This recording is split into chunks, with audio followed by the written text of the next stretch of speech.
حضرت معاذ بن جبل رضی اللہ تعالیٰ عنہ فرماتے ہیں کہ ایک دن رسول اللہ صلی اللہ علیہ وآلہ وسلم نے میرا ہاتھ پکڑا اور مجھے فرمایا کہ معاذ، اللہ کی قسم میں تجھ سے محبت رکھتا ہوں۔ حضرت معاذ رضی اللہ تعالیٰ عنہ نے بھی آگے سے جواب دیا کہ یا رسول اللہ، میرے ماں باپ آپ پر قربان،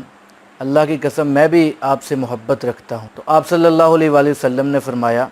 کہ معاذ، ہر نماز کے بعد یہ دعا پڑھا کرو، اللہم اعنی علی ذکرک و شکرک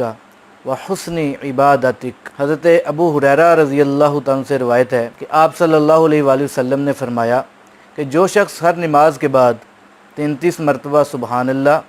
33 مرتبہ الحمدللہ اور 33 مرتبہ اللہ اکبر پڑھے گا اور پھر ایک مرتبہ یہ پڑھے گا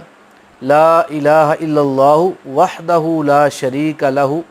لہ الملک و لہ الحمد وہو علی کل شیء قدیر، تو اس کے تمام گناہ معاف کر دیے جائیں گے، اگرچہ وہ سمندر کی جاگ کے برابر ہی کیوں نہ ہوں۔ تو یہ عمل تو مختصر سا ہے، لیکن اگر ہم یہ عمل کر لیں تو اس عمل کی برکت سے ہمارے گناہ روزانہ معاف ہو سکتے ہیں، چاہے وہ ہمارے گناہ کتنے ہی زیادہ ہوں۔ اللہ تعالیٰ سے دعا ہے کہ اللہ تعالیٰ ہمیں یہ اعمال اسی طریقے سے کرنے کی توفیق عطا فرمائے جس طریقے سے آپ صلی اللہ علیہ وآلہ وسلم نے ارشاد فرمایا۔